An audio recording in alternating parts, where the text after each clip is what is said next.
আমি বারণ করলাম, তুমি না শুনিলে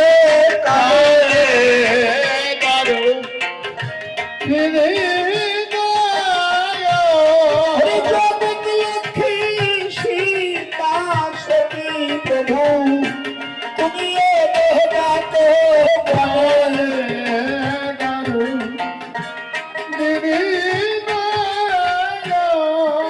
যেদিন হতে জগৎ লক্ষ্মীর মহারাজ তুমি ধরেছিলে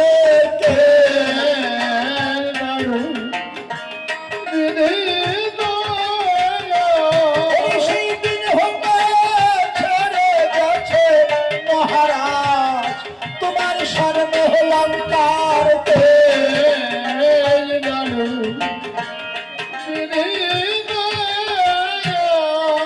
দেখেছি শাস্ত্র আমাদের কি দিয়েছে? শাস্ত্র লিখেছে